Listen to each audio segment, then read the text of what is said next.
Welcome back everyone to Philosophy 1600, Logic and Moral Reasoning. This is week 3 review video. This week's material was fallacies. There were actually 18 different types of fallacy, but we'll not be able to cover them all because of time constraint. So I shall focus on those fallacies of which many of you asked for further explanation. Okay, let's get to it. Okay, so what is a fallacy? Fallacy, simply, is a bad argument. And an argument can be bad in many different ways. So there are many different fallacies. So we shall see various forms of fallacious argument. And typically, a fallacious argument either relies on a problematic premise or the premise does not support the conclusion properly. Okay, let's see fallacies in more detail. Okay, so here we have first type of fallacy, appeal to authority. Appeal to authority is to say that something must be true because an authority says so. In the textbook, we had this example: milk is bad for you because I heard someone say that on the internet. Right. This is not really the most illustrative example of appeal to authority because you don't really think that people on the internet have authorities about milk or something, right? So a better example would be this argument. Richard Dawkins is a famous biologist and he believes that the theory of evolution is true. So the theory of evolution must be true. So here you argue that the theory of evolution is true because Richard Dawkins, a famous biologist, believes it.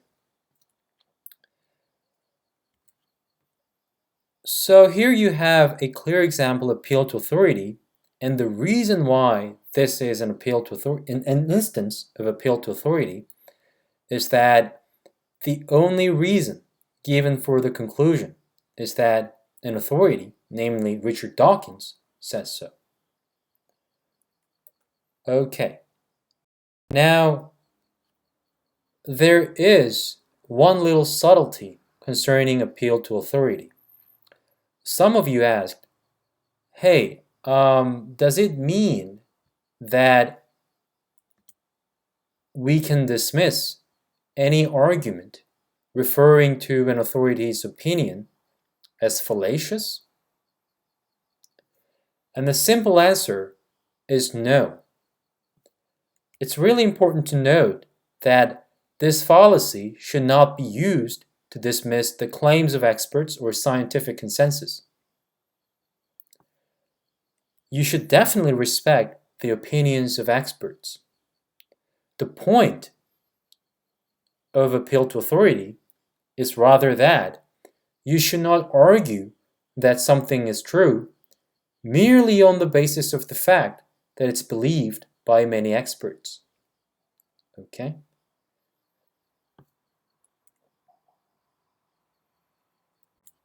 Now, in relation to appeal to authority, some of you asked this question. So here we have argument, milk is bad for you because someone on the internet says so.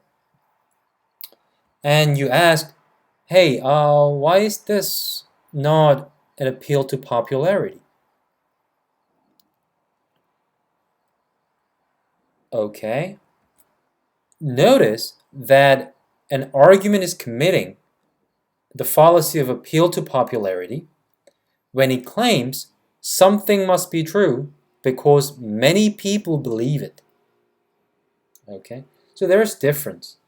Appeal to authority is when you claim something is true because some authority says so, and appeal to popularity is when you claim something must be true because many people believe so.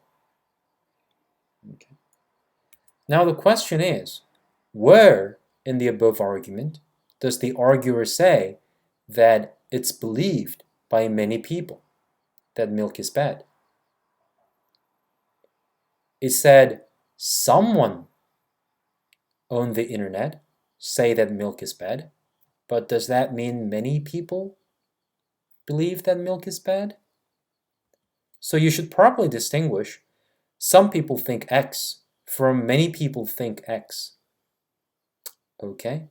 So this is not an example of appeal to popularity. As I said, this may not be the best example of appeal to authority either.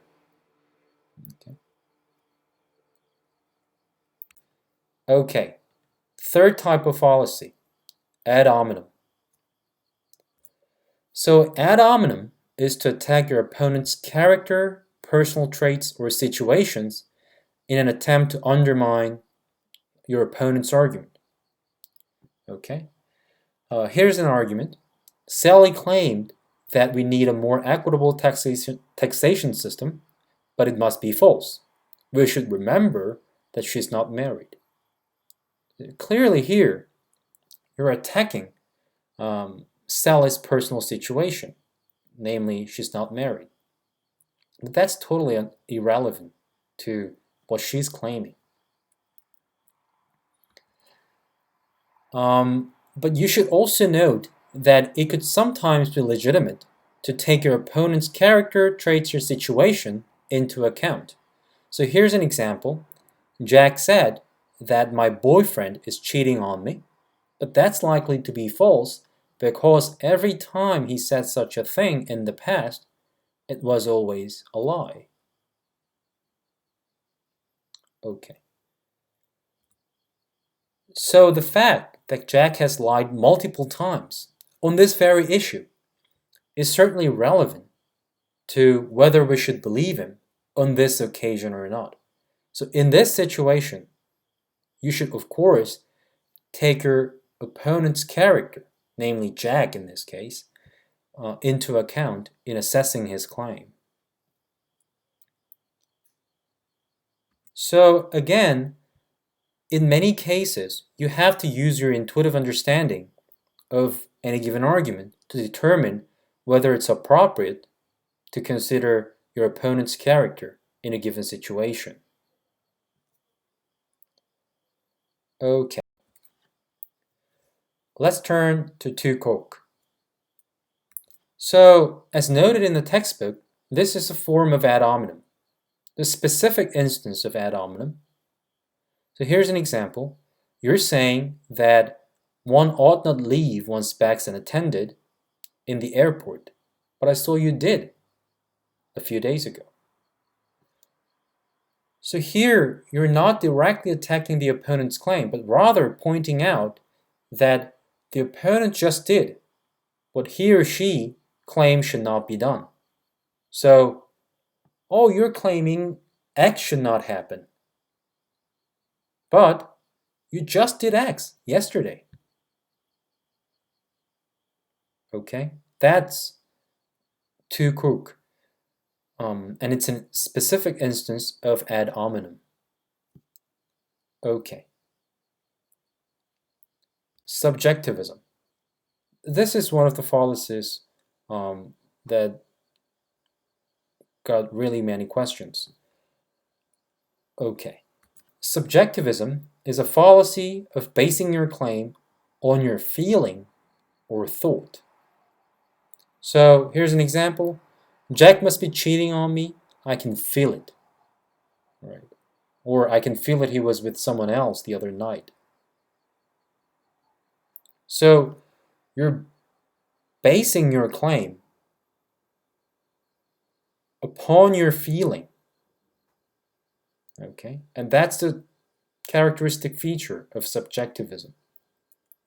Now, someone asked, isn't every argument subjectivism? Because everyone argues on the basis of their opinions. Right? And it seems that you're confusing the following two. First, Jack must be cheating because he was with someone else the other night. That's the first one. Second one, Jack must be cheating because I feel that he was with someone else the other night. Right. In the former argument, you're basing your claim upon what purports to be an objective fact. Of course, you have to check whether he was with someone else, but the fact it is whether he was with someone else the other night, right? That is an objective fact that can be checked. On the other hand, in the latter argument, you're basing your claim on your feeling, and that may not have any grounds, any objective grounds. So the second is an instance of subjectivism, while the first is not. Okay, composition and division. Actually, these two are related fallacies. One is the opposite of the other. Fallacy of composition is where you argue that something must be true of the whole because it's true of the parts. So here's an example. Lakers will win the championship this season because they have the best players in all positions. So the team Lakers is composed, so to speak, of its players, right? And because each and every player is the best player in his or her position in the league, the team Lakers, the whole, so to speak, will be the best team this season. Okay? And fallacy of division is the converse. It's where you argue that something must be true of the parts because it's true of the whole. So here's an example. Lakers has the best players in all positions because they won the championship this season. Okay, so because they were the best team this season, it must be the case that each and every player is the best player in his or her position. Okay.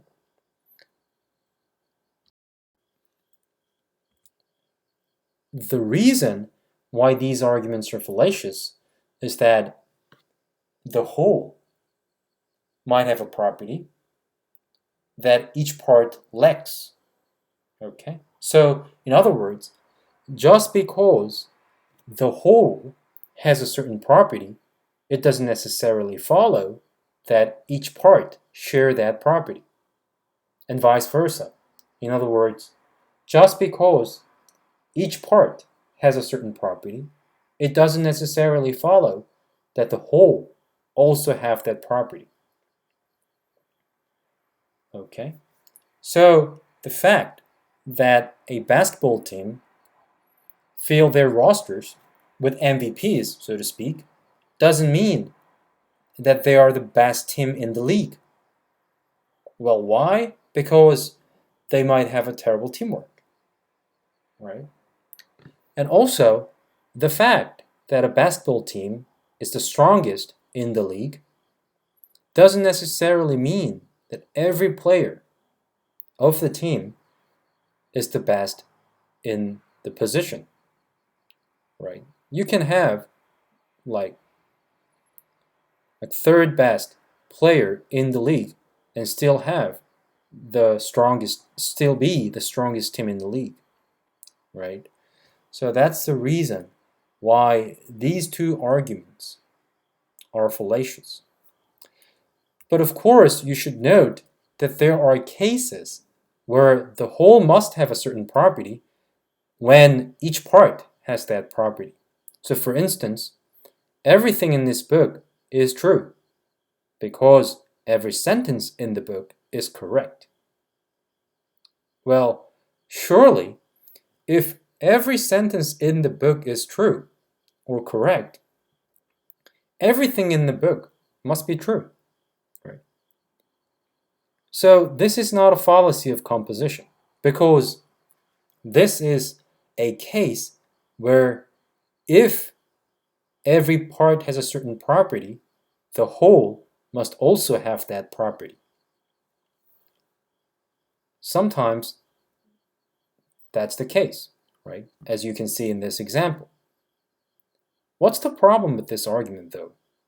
The problem with this argument is rather that it's saying the same thing twice over, right? Everything in the book is true. Every sentence in the book is correct. I mean, they are pretty much the same thing, okay? And that's related to bagging the question. So you're bagging the question when you start by assuming what you ultimately want to claim. So for instance, here's an argument. Jack is taller than Mike because Mike is shorter than Jack. Well, you're just saying the same thing twice over, right? So what you want to claim here in this argument is that Jack is taller than Mike, right? And to support that claim, you claim that Mike is shorter than Jack. But that's just to say the same thing twice over, right? So this is an example of bagging the question. When you bag the question, you start by assuming what you want to claim, right? And then argue for your conclusion from that assumption. So basically, when you bag the question, you say the same thing twice over. And here's another example of bagging the question. Everyone will be willing to pay for space travel. Oh, well, why? Well, everyone thinks that's worth it. Here again, you're saying the same thing twice over. Willing to pay, right, is almost the same thing as thinking that it's worth the money, right? So here you have an example of bagging the question. Again, bagging the question, simply put, is to say the same thing twice over.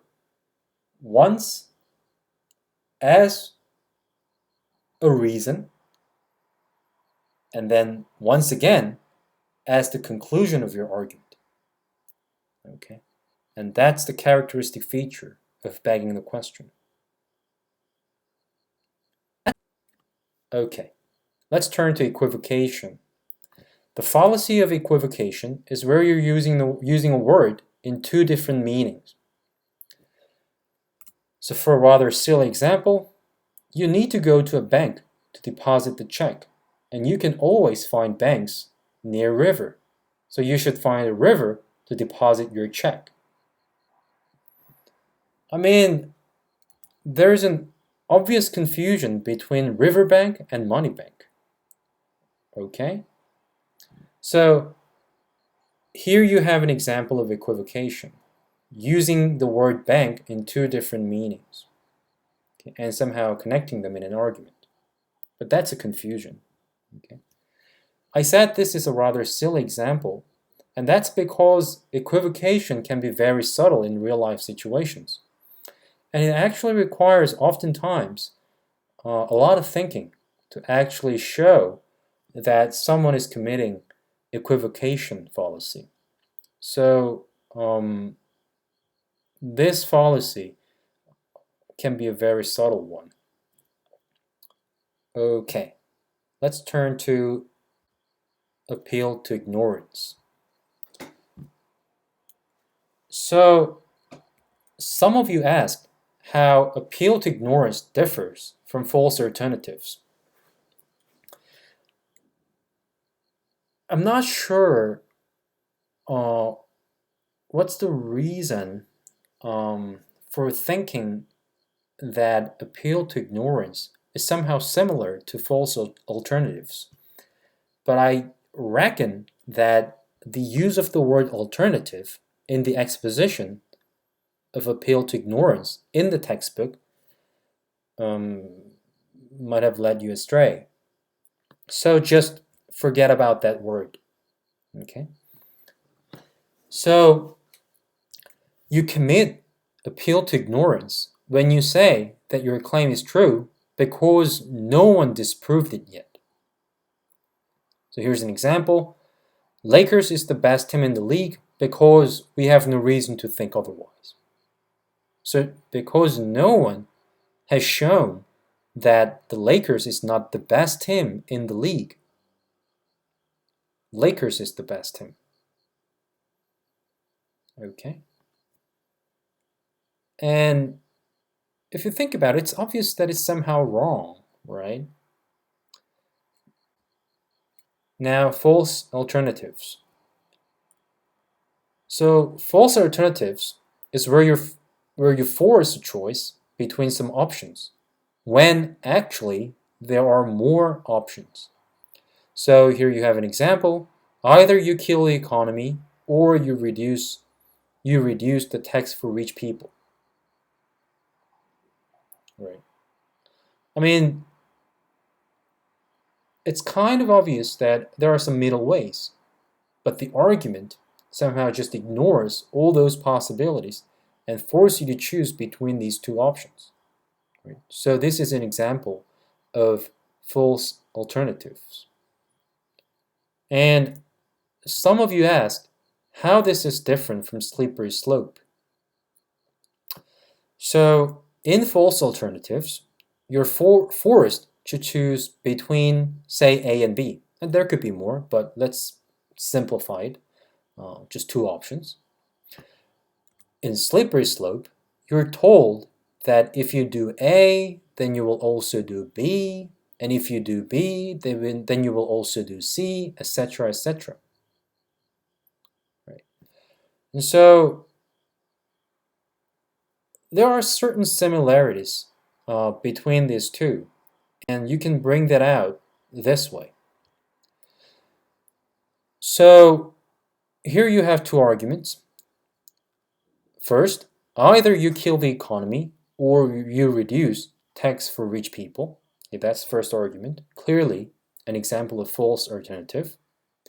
Second argument, if you don't reduce tax for rich people, then they will not spend money. I mean, rich people will not spend money. If rich people stop spending money, then the stock market will get crushed. And if the stock market gets crushed, then the whole economy will be destroyed. Here you have an example of slippery slope.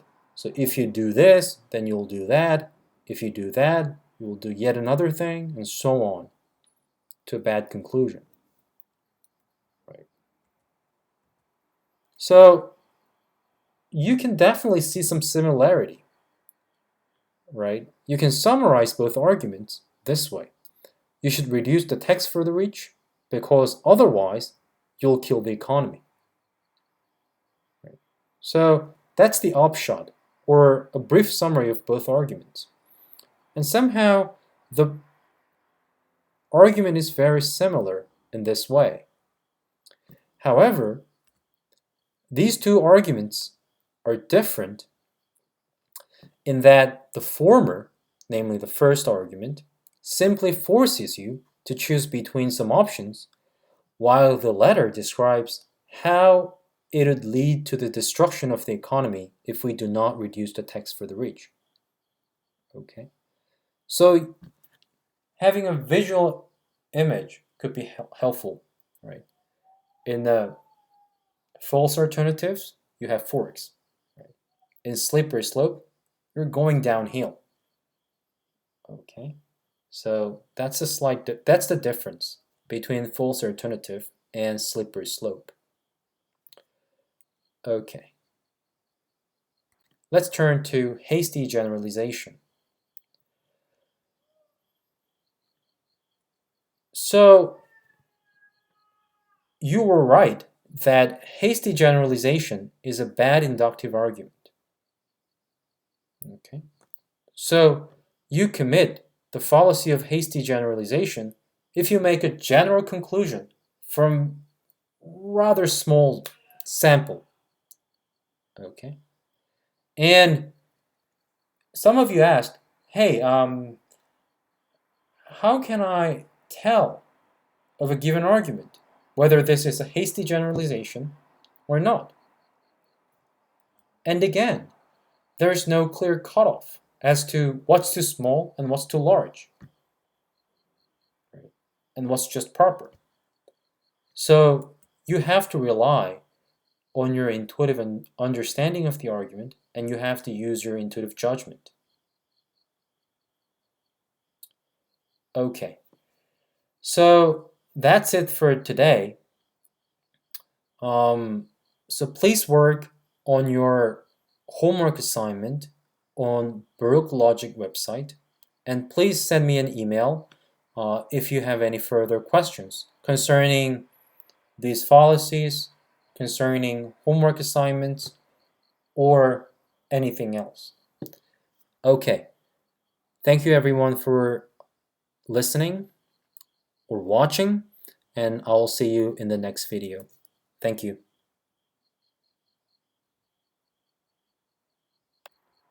And the reason why this is fallacious is because if you want to claim something, then it's you who ought to provide reasons for it, right? So just because someone has not provided counter reasons yet, it doesn't mean that your claim is true, okay? And that's why appeal to ignorance is fallacious. Okay.